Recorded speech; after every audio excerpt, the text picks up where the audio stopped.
朋友们，我是中医小助手了。是不是很多人一咳嗽，第一反应就是跑去药店，结果店员推荐买了一堆这个糖浆那个含片，钱没少花，咳嗽却反反复复不见好，这是怎么回事呢？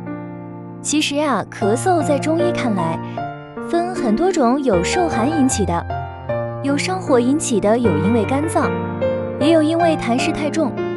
中医调理最讲究辨证论治不对症，吃再多药也像是用错了钥匙打不开锁。今天小助手就给大家讲讲最常见的两种，你可以对照看看。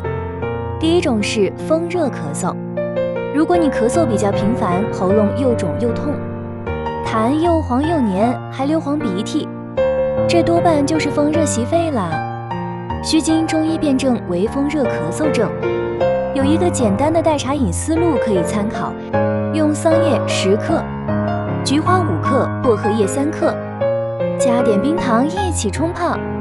这道茶能帮助疏风清热、利咽止咳。第二种是痰湿咳嗽，这种咳嗽往往反复发作，声音听起来闷闷的，痰特别多，颜色白质的黏，总感觉胸口闷闷的，吃饭也不香。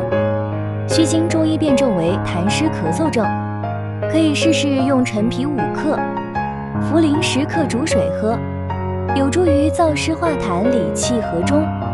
所以你看，同样是咳嗽，原因不同，调理方向截然相反。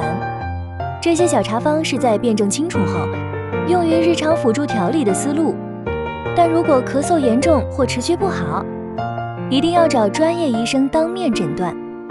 我是中医小助手，希望这个辩证的小思路能帮你少花冤枉钱，更懂自己的身体。